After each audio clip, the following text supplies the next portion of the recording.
Why am I traveling around the city with this microphone? Tonight, I was going out because I needed to give myself over and I needed to ask for help.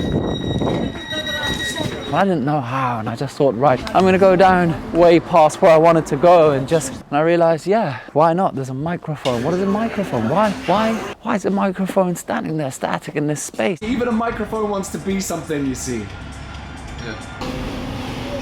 Or at least hoping to lend myself into another shape.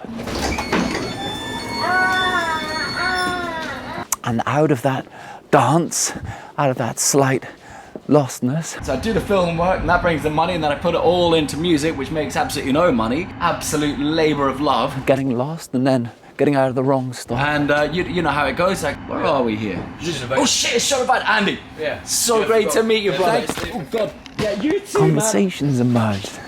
One with a stranger and one with someone that I knew. Oh no, I'm on the wrong settings, oh my God. And hadn't seen for a long time, who had also got off at the wrong stop. And you got on the wrong train as well. Yes. Unbelievable. Yeah. Maybe that's the point, is that we're not always meant to get out of the right stop.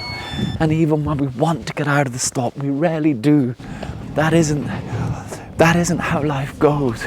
The place we intended to go is rarely the place that we end up. And the place that we end up is rarely the place that we're going to stay.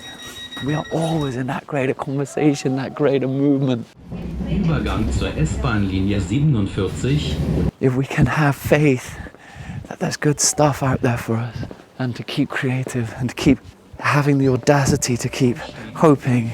Do you want to see my works? Of course. And believing in better stuff, and when it's lacking in ourselves, to see if we can give it over to someone else.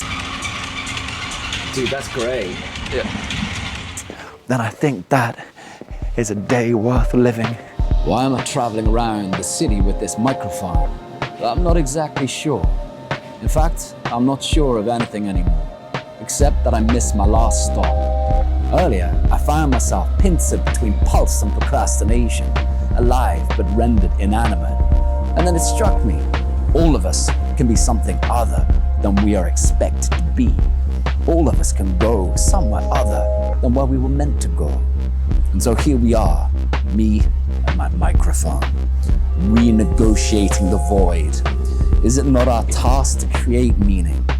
And when we falter, to find desperate courage to face life anew, even when we find it hard to come by in ourselves. Sometimes it's the doing for the doing's sake which creates the meaning. So that's the thing, life is always speaking to us. And yes, sometimes we get sucked into that vortex or that hole. We have to remember that creativity is our answer. It's an inevitable part of the process, that at times you struggle with meaning, at times you just feel separated from the meaning of your life, or why life is at all, or from the emotion, or from the feeling that gives you that sense of rhythm and pulse and heartbeat and hope.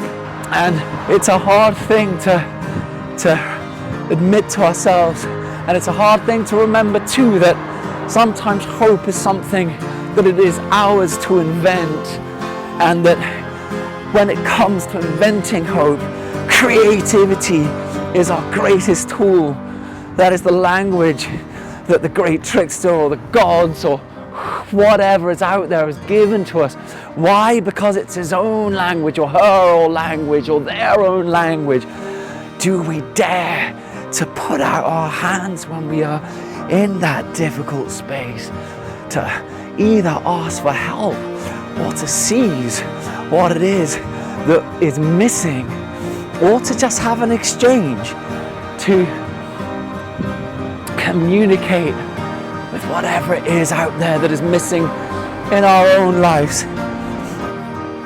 I think that creativity is not the answer to everything, but what I know is that when we give ourselves over to it, is a happier life, because there is no creativity without having an exchange with life. What is the exchange of life that you're having?